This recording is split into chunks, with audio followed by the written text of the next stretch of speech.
The show is here. Yo, our mission is clear. It's time to change healthcare. Have no fear. Today is the day. This is the hour. Together, you know we've got the power. Drop the silos. We're all the same team. Patients, docs, nurses, tech, and marketing. How can anyone be satisfied with the way things have always been? Yeah, we've tried. So join us now. Join the revolution. Digital health is the evolution. Status quo, more like status no. Yeah, this is the healthcare rap. Y'all come on, let's go.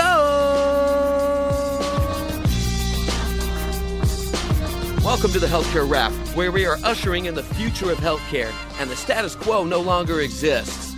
Where we are challenging assumptions about marketing and technology, and we check yesterday's thinking at the door.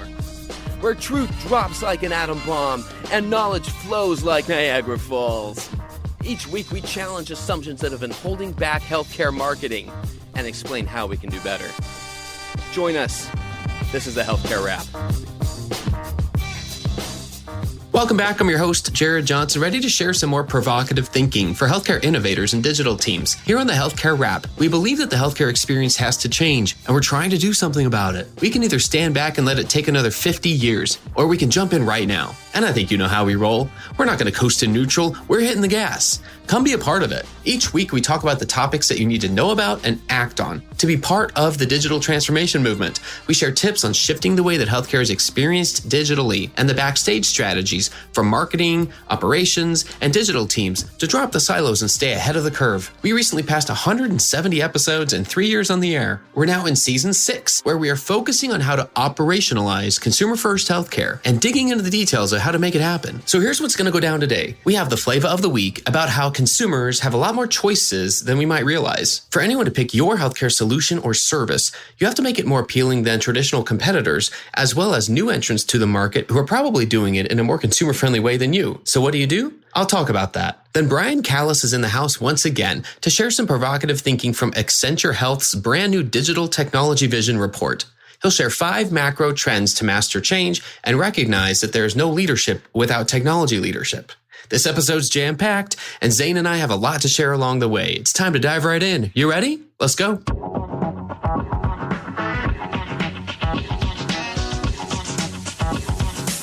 Flava of the week. We talk about healthcare choices as if they're something that most consumers think about on a regular basis. We plan for them in boardrooms as if choices are made rationally, like selecting from a restaurant menu. But the fact is, most healthcare-related choices are made in a relatively short amount of time, with high emotions, and without all the information needed to fully understand all of the options. We don't typically make decisions rationally. On top of that, we approach competitive landscapes as if we're only competing against other entities like ourselves. Hospitals act as if they only compete with other hospitals, but retailers smell blood in the water and piles of cash. For crying out loud, Dollar General just announced they hired a chief medical officer, and they have a plan to be a major healthcare player in rural markets. When we bring up terms like retail health, some hospital executives still laugh. But who's going to be the one laughing in the end when the combined power of retailers eats at, 10, 20, 30% of their revenue? Last I checked, most hospitals don't have 30% margin to give away. Digital health apps can fall into the same trap. Take telehealth, for instance. You might think you're competing with other telehealth services, but you're also most likely competing still with in-person visits, as well as that ever-present choice that we usually forget about, taking no action at all. For anyone to pick your healthcare solution or service, you have to make it more appealing than traditional competitors, new entrants to the market who are probably doing it in a more consumer-friendly way than you are, and against doing nothing. How do you do this? First, open your eyes to the full scope of choices that consumers have. You might need someone outside of your organization to help with this. Don't just list companies that offer products and services similar to you. Put the non-traditional competitors on your list. Put no action at all on your list. This will help you to start understanding a little better. Marketers have a natural advantage here because they've had to live this reality longer than almost anyone. They're the ones who've had to learn how to command attention online, with everything from emails to websites to social media, from podcasts to YouTube, and everything in between. Out of everyone, they're the ones who know what you're ultimately competing against for someone's time and loyalty. Second, ask more and listen more. Conduct primary customer research on a regular basis where you're the one asking customers how they made their choices. Learn about the circumstances they were under and what they considered, at the time. Finally, for crying out loud, act with some empathy and put yourself in their shoes. Relate your own healthcare choices that you and your loved ones have made in your own lives. What kind of experience can you create to nudge consumers in the right direction? While not everyone yet agrees on the need to put consumers at the center of the design process, and for the record, if I haven't made myself clear, I think this is the single most important thing to do right now, we can all at least agree that consumers have a lot more choices. Let's use that knowledge as a competitive advantage rather than ignoring it. That's one way that we'll build the healthcare of tomorrow. And that's the Flava of the week.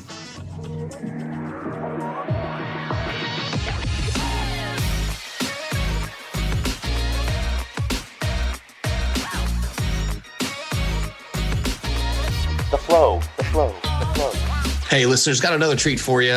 So excited for this conversation because, quite frankly, there's so much going on in healthcare and health tech and the digital health world that we need to be talking about, like the high-level trends that are happening. And who better to share that with us than Brian Callis, who's the managing director at Accenture Health. We've had Brian on, a repeat guest. I'd like to think that's kind of like something that people shoot for or aim for, or can put on their LinkedIn, something, I don't know, repeat guest. But hey, Brian, welcome to the program. Hey, Jared, thanks for having me back. I'm going to try to make sure I put this on my LinkedIn profile that I'm a repeat guest. So that sounds like a plan. Frequent contributor to the healthcare wrap. That's what I want to see. Yeah, we might be able to have like come up with a badge or something. I don't know. We're going to play this up, Not everyone gets to be a return guest. Yes. Well, let me know and we'll put that badge on there when it's available. Fantastic. Brian, you've had a lot going on. Why don't we just go ahead and dive right in and you want to share with us what the report is, and what it's all about. And then we can just dive into kind of some areas that you're keeping your eye on in particular. But there were a few trends that you guys were highlighting and you've got a new report out. Yeah, definitely. So Accenture released our 2021 digital health trends. These are really trends that we issue each year that healthcare organizations will need to address over the next 3 to 5 years to accelerate and master change in all parts of their organization. And what we really did is tried to take a look at them through a healthcare lens and figure out what are the implications. And to clarify, I think the listeners that we've got here, a lot are from a health system, a lot are from the health tech side, the vendor side. And so I love this intersection because these are things that everyone needs to be aware of. There are areas that, like you said, this isn't just a flavor of the month kind of thing. This is long-term. You really want to succeed here? Here are the areas to pay attention to. You want to take us through and either we can either go in order or you can start, just pick one that was kind of the most interesting to you and we can go from there. Yeah, I think, and to build off what you stated, the trends really apply to all healthcare organizations. Mm-hmm. So whether you're a startup, which many of these trends might be born native to you and your organization, or if you're an incumbent health organization, whether you're a health system or health payer, these could be how you need to transform and evolve ultimately over the next few years for sustainability. If you look at this year's trends, they really reflect the challenges of 2020, where two truths really became evident. The first is more healthcare organizations have come to terms that every business is a digital business. The second trend is the pandemic ultimately accelerated exponential technology transformation to reshape all industries and the human experience. Those two big things are really two truths that we saw. There's two other more subtle kind of themes that we've also seen. One is the concept that remote work or location agnostic type services are going to become the norm go forward. The second one is environmental sustainability really is coming to the forefront of organizations and purpose. Okay, so those are kind of big ones. Zane, what do you think? It's funny you mentioned this environmental sustainability. So in the last 2 or 3 weeks, anyone I've been connecting with seems to be talking about this. All of a sudden it's hit healthcare. And I've even seen, some of the executives that I work with start to think about adding this to, our overall mission and vision and values of the organization, and even starting to work it into some of our culture. So I don't know, it's just really interesting to me to see that healthcare is now starting to recognize, the negative impact that we that we do have on, our climate in local or, global, especially since we generate so much waste. I'm really encouraged to see that. And I've also been seeing now organizations start to use that in sort of their recruiting talk tracks to get people to come and join the organization by saying they're eco-friendly. It's just been really interesting to me to see that sort of spring up in the last, 6 months. And then certainly in the last 3 weeks, everyone's been talking about it. We've seen that grow as well. And in particular, healthcare does use, have a big impact on healthcare and the environment in general, on the environment as in terms of producing carbon and waste.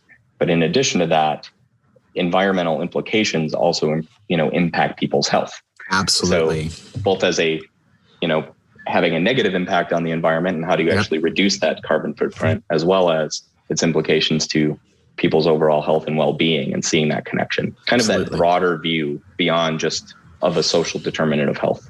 Yeah. And I think too, the pandemic has highlighted, at least from where I stand working in a very traditional health system, we've certainly realized, and, leaders that I work with, that we probably need to get a much better handle on true community health work. Because through this pandemic, we've had to respond not necessarily as a health system, but as a community health provider with vaccines and testing, and get much more integrated into true community and not just, the insurance populations that we serve. And so I don't know, it's going to be interesting to see where we go. Agreed. We've even seen some health systems start to quantify the environmental benefits of telehealth that were experienced over the past year. And start to say, by shifting things from in-person to virtual, we were able to have XYZ, benefits to the environment. So it'll be interesting to see as more of that research, comes to market and gets exposed, how that also drives the overall transformation. Can you tell us more, Brian, about the theme that you guys brought up around sort of remote work and what you're seeing? One thing that I'm thinking of, a few weeks ago, we had a gentleman by the name of Kelly Gill on here, who's a recruiter, does a lot of recruiting for digital health companies. And he spent a lot of time talking to us about culture, sort of taking a bit of a negative slant on traditional health systems, them being very traditional, not always allowing remote work. And, he, was projecting that it's potentially going to be very difficult for more legacy health systems to stay competitive and retain talent if they don't, not only switch their comp structure and the ways they work, but also being more forthcoming and allowing of remote work and, hubs around the country and things like that. And so super curious to hear, what you're seeing out in the market, and what are some of the steps that potentially more traditional organizations can take to stay competitive? Yeah, Zane, that actually ties to one of our 5 key trends really well. And maybe I'll step back and kind of introduce, I mentioned the truths that we saw, the 2 truths, which actually could be 4 truths that I mentioned. But that ultimately was the meta theme that then fit behind the 5 trends. And maybe to step back a bit, we have seen healthcare digitally transforming, but now we're seeing it happen at speed and scale, which, Zane, I saw you kind of acknowledge when we said every healthcare organization is a digital business, and that realization. If you step back and kind of look at, what were the 5 emerging trends that we saw? Those 5 were stacked strategically, which is about architecture, mirrored world, which is about digital twins, I-technologist, which is really about empowering people with technology to build their own solutions. 4th, anywhere, everywhere, which ties to the remote work point you mentioned. And then the 5th one was from me to we, which really is about ecosystems and collaboration. So to your point, you mentioned remote work. Really, that ties to trend 4, anywhere, everywhere. And increasingly, we already saw that the pandemic changed longstanding views about how work gets done and where. And that has big implications on recruiting, retention, et cetera, as you were mentioning. If we kind of go with what did we see? And if you were to go with the first step, we kind of need to move from a series of patchwork solutions that were deployed out of necessity and move them into permanent strategies in terms of how we actually connect both physical and virtual work. That then leads to kind of, what's a second opportunity? A second thing really is rethinking your operating model to include how you divide labor up. How are you thinking of what goes to technology, what goes to machines, what's in person versus virtual? And then that ties into the point you mentioned, culture. What is that future culture? How do you create connection in a world where people aren't permanently together, but also not permanently separate? And those are really big topics that we're seeing emerge. I hear you on that one. There's, I don't know if you're familiar with Olive down in Columbus. And I don't know, somehow it's all over my LinkedIn feed. I don't know if I just follow too many people from there, but they've been going on and on and on about this grid model, which to me seems pretty progressive, where they're basically creating these hubs all around the country. And depending on how many Olivians live within a certain area, they'll create a hub there. And they use this term where employees can jump on the grid and be a part of these hubs and basically work from all around the country, which I think is super brilliant. Yeah, I mean, I think the grid model makes a lot of sense. And it's actually very consistent with how a lot of consulting companies have worked as well. So it's interesting because for ourselves, we have people all around the world, yet we have hubs in different cities, and people never had a permanent office or location. You had collaboration spaces, and you could check into a hub or the grid, as you mentioned, work there as needed, and then separate. And then each of those spaces also become flexible. Like I'm having this discussion from Minneapolis, so I could go into Minneapolis and collaborate, but maybe next week I'll be in New York. Well, I already know that in New York, there's a space because there's a hub there where we can get people together to collaborate as needed.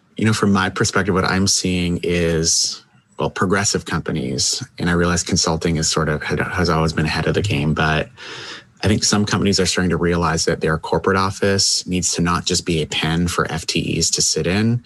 And we need to reframe it and think about this as a tool to enable, visioning, collaboration, and execution, really those big three things. And when you start to think that way, now you can reimagine what the space looks like, right? Yeah. And I think that really starts to put a lot of new thought about what should that new space look like? How should it operate to function for that co-creation and collaboration mindset that will increase, even if it isn't even if you're still geographically concentrated within an area, you still can need that flexibility. The other consideration, and this ties to the trend for anywhere, everywhere, is, when you are at home, this has introduced this new thing of bring your own environment. Your home ultimately is kind of an extension of the traditional technology environment. And that is both a good thing, also a bad thing. That introduces potential cybersecurity threats into the organization, issues with bandwidth. Who provides that, bandwidth and latency? We kind of looked at this as similar to how you had bring your own device, as a key thing in enterprises over the past decade. You're now seeing this whole bring your own environment, and how do you actually think through your home or other places, how to actually connect that with the grid, so to speak. That's a challenging one because I think not everyone has an office in their home or a dedicated space.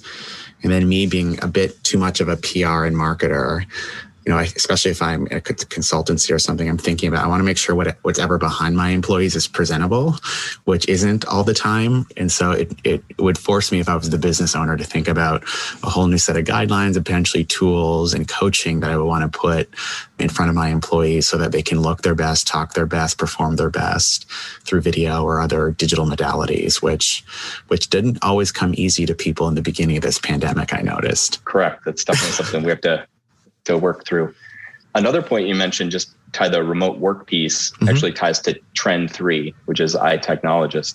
And you were talking about the skills, and how do people work in this environment. A big part of iTechnologist is really getting down to this concept of how technology democratization is becoming easier for business users or general users to actually create powerful technology tools, where, Jared, Zane, all of us can use low code, no code platforms to build apps and so forth. How do we actually, push stuff from traditional IT shops and move it to people? A big part, if you're doing that, is also how do you actually skill people up?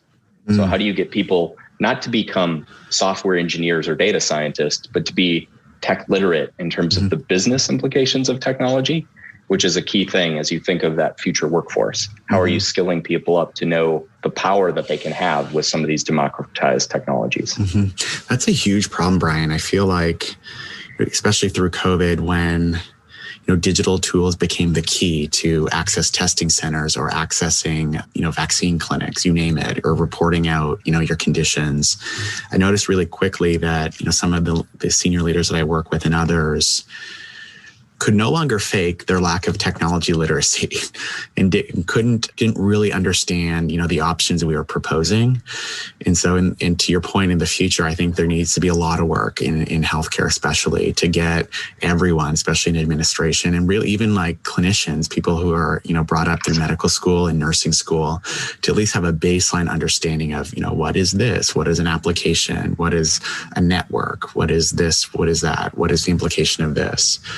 So at least they can make informed decisions, when it comes time to do so. Yeah, and Zane, that point is key. This is another kind of theme of the report, is really this idea that there really will be no leadership without technology leadership. Yep.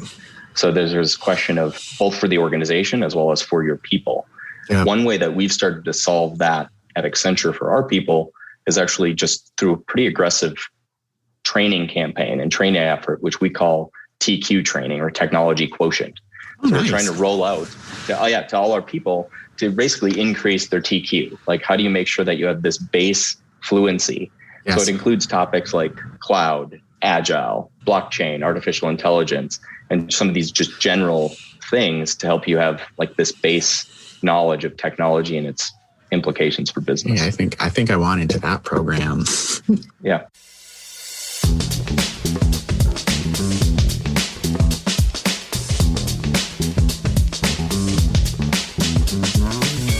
Hi, this is John Lynn from the Healthcare IT Today podcast. If you like the latest rumors, insights, and happenings in healthcare IT, you'll enjoy hearing my colleague Colin Hung and myself debate and share the latest happenings from the world of healthcare IT. Find the latest episodes or dig into our archive at healthcareittoday.com or search for Healthcare IT Today on your favorite podcast application or YouTube. When it comes to healthcare technology, we love this stuff, and we can't wait to have you join in on the discussion of everything health IT.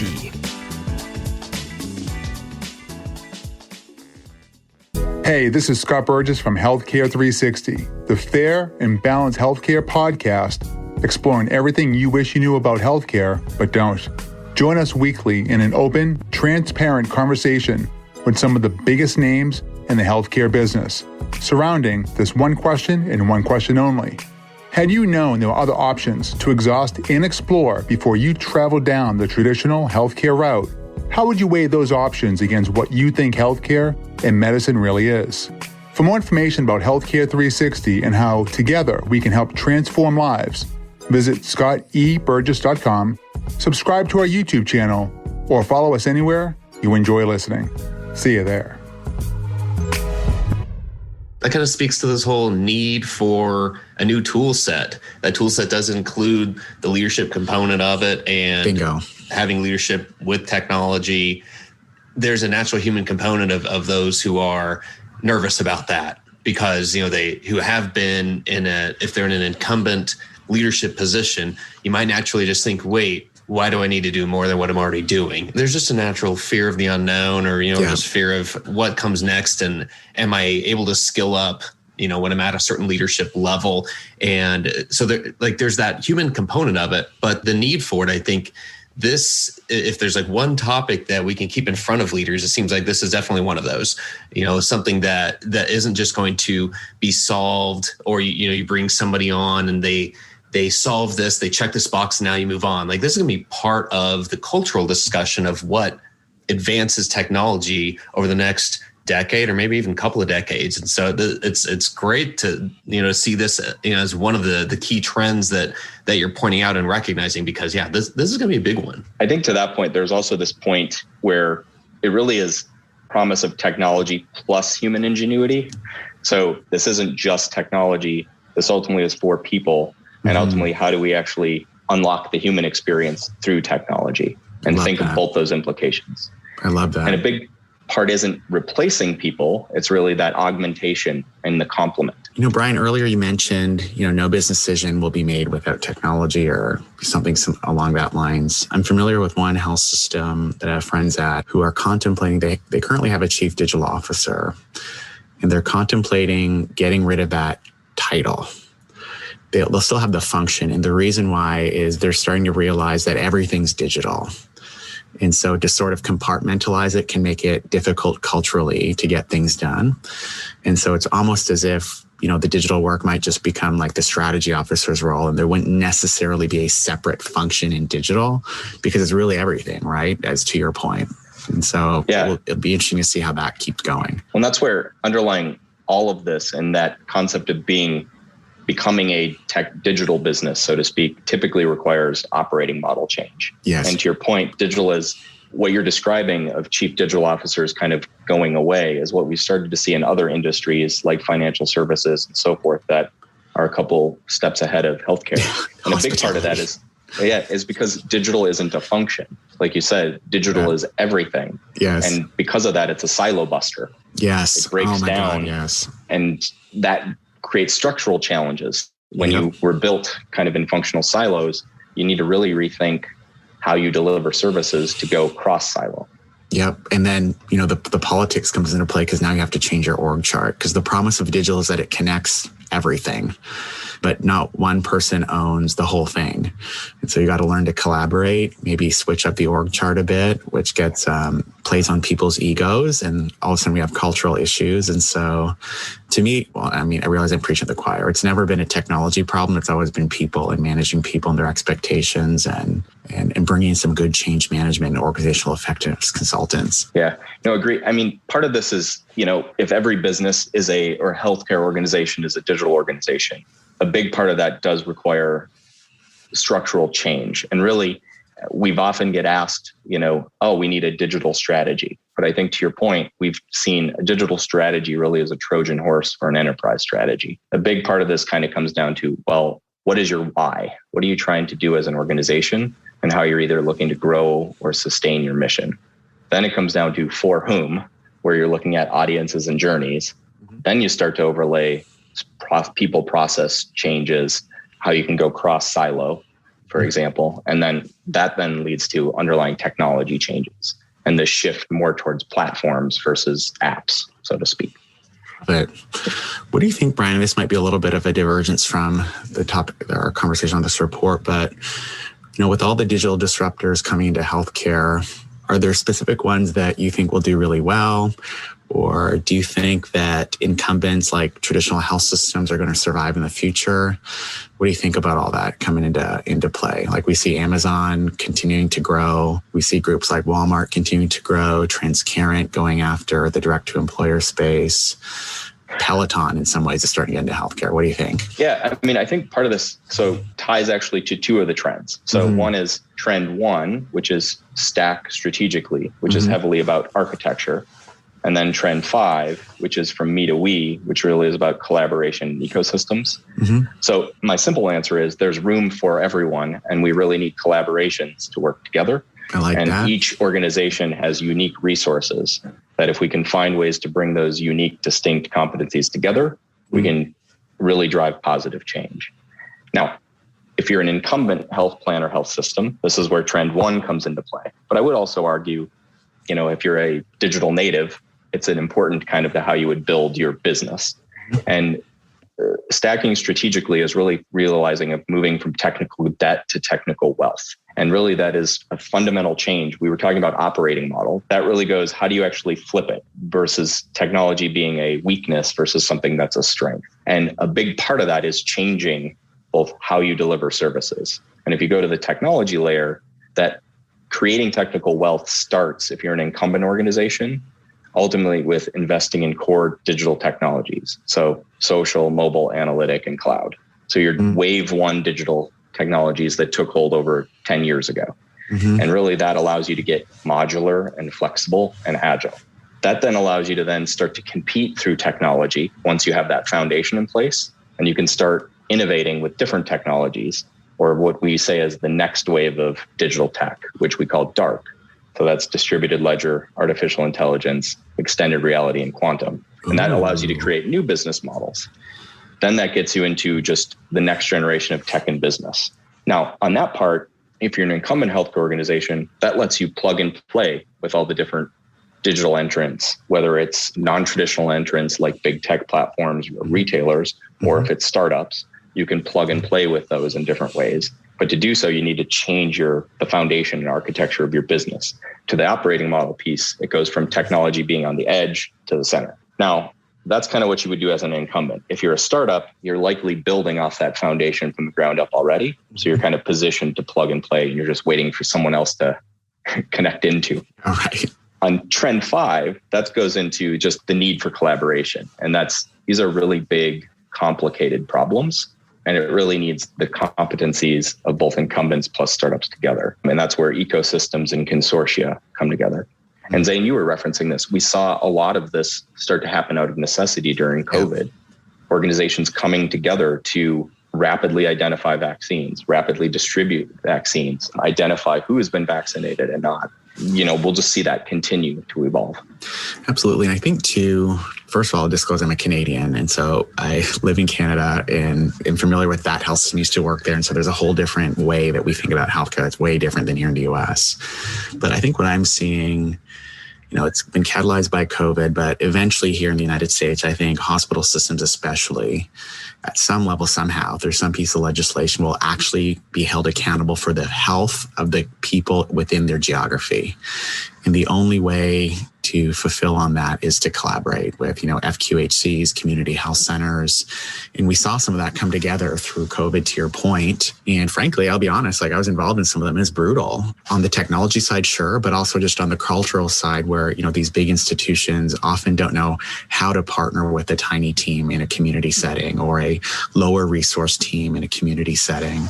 And so I think, there's a whole lot of work that needs to be done in upskilling in that a sector too, around how to be nice, how to collaborate, how to work together outside of your organization, which isn't a skill that everyone has, in addition to the technology issues. Yeah, you're highlighting another great point. We kind of found that digital achievement lags by healthcare organizations and non-healthcare organizations really came to the fore.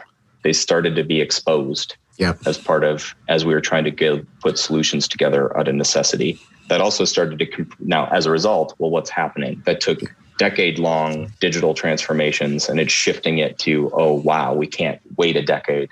We have to try to address these in the next couple years and faster. Yeah. Yeah, or and then in COVID's case, by tomorrow. Exactly. And we're saying now as we're kind of reimagining this post-pandemic reality, this is where that concept of leadership with no leadership without technology leadership is coming into play.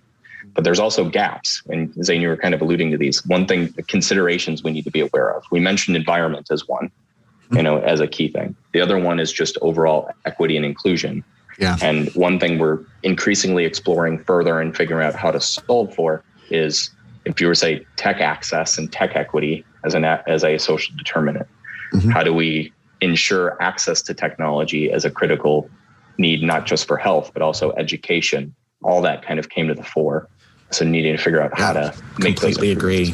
I was actually in a meeting yesterday where we talked about broadband as a social determinant of health, and it might end up on our community health strategic plan. So you're right on the money on that one. Yeah, Brian, I think when we talk about all of these pieces, I'm thinking about how the tool set to lead ourselves into this next phase, this next stage. Like you said, the next couple of years, it has compacted. But the tool set that it's going to be needed among leaders is changing and evolving. So the types of things that helped us get through this last 10 to 12, even, maybe 15 years back, which was managing individual platforms, which has led to some silos, to say the least, dropping the silos, as part of the intro wrap on this podcast. We've seen it, we've lived it, but now we're talking about like managing results and managing these collaborations versus just managing one platform at a time. I'm curious how you would say the tool set to lead in this environment is evolving. Yeah, there's also how do we want to frame tool set? Are we referring to, tool set can be technology, but it also can be human skills, if we've mentioned, like skills of the workforce, skills of leadership. If I kind of step back a bit, we've kind of learned that if I go with digital and technology and these trends, really this provides, why is this different? It really allows us to provide new ways to create value. So that causes business models to change, as well as new ways to deliver value, which is both how we're structured and how we're using technology. And in general, that pace of change is just going to continue to accelerate as we have more tools, so to speak.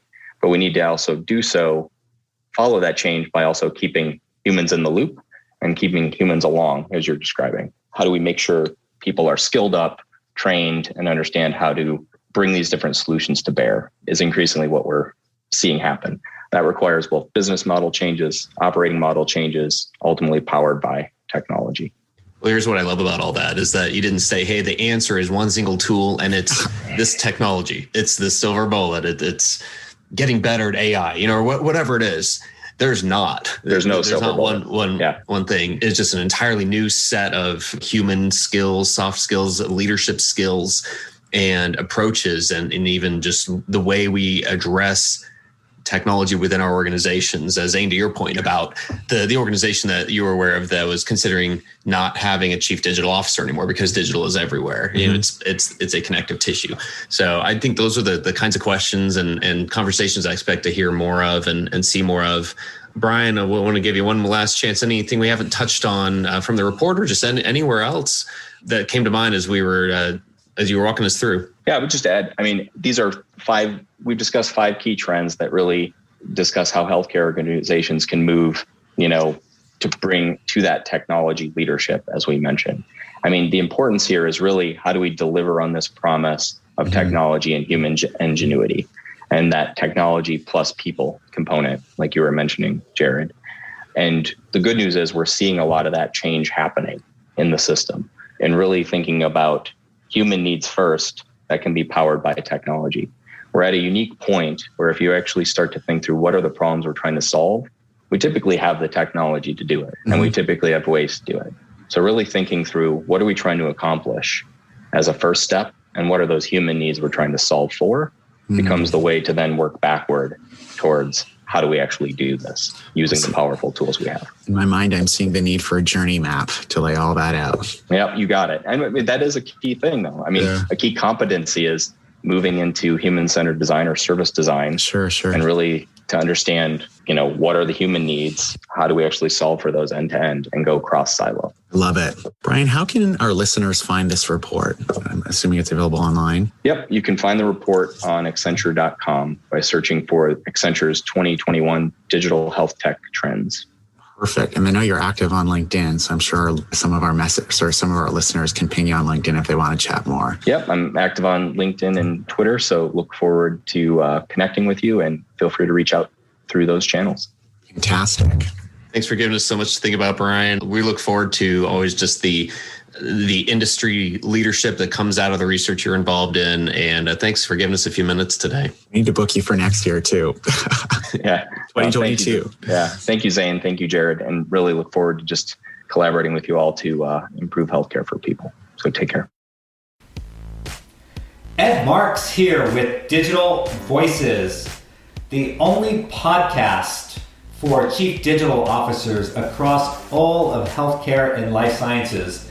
Digital Voices is about the voice of the patient, the provider, the payer, pharma, big tech, retail, public health, really any part of the healthcare and life sciences ecosystem. That's the digital voice we want to capture as we learn and break barriers across the entire spectrum.